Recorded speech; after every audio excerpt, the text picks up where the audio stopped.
আপনি এত হেসিটেট করছেন কেন বলুন তো? জীবন কাটিয়ে দিলেন অন্য একজনের সঙ্গে, আর রাধারানীর প্রসঙ্গ উঠতেই আপনি অস্বস্তিতে পড়ে গেলেন। আমি তো ভাবতেই পারছি না। বসুন না, বসুন বসুন।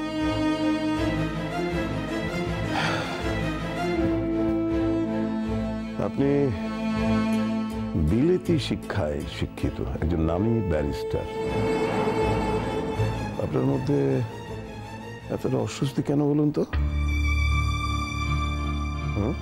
আসলে কি জানেন, আমি একটা ব্যক্তিগত কাজে আপনার কাছে এসেছিলাম।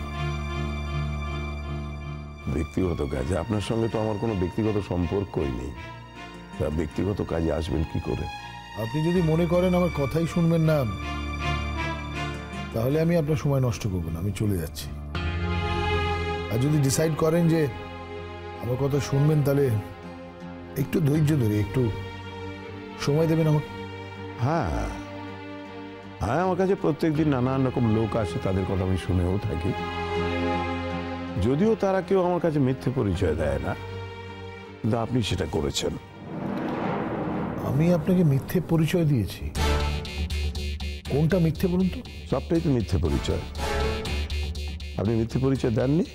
আপনি তো এসে বলেছেন আপনি রাধারানীর স্বামী। সেটা মিথ্যে পরিচয় নয়?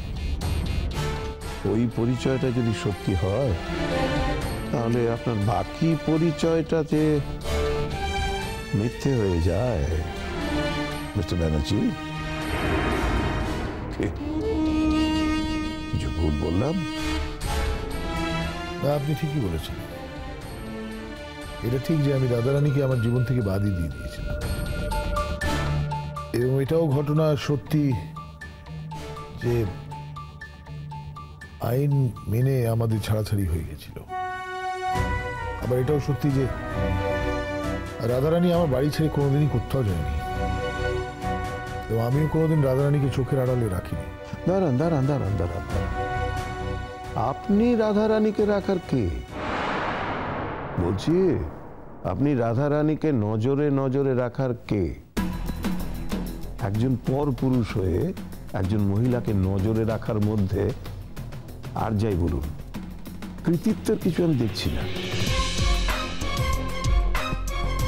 কথাবার্তা একটু ঠিক করে বলুন, শব্দ ব্যবহারে একটু যত্ন নিন।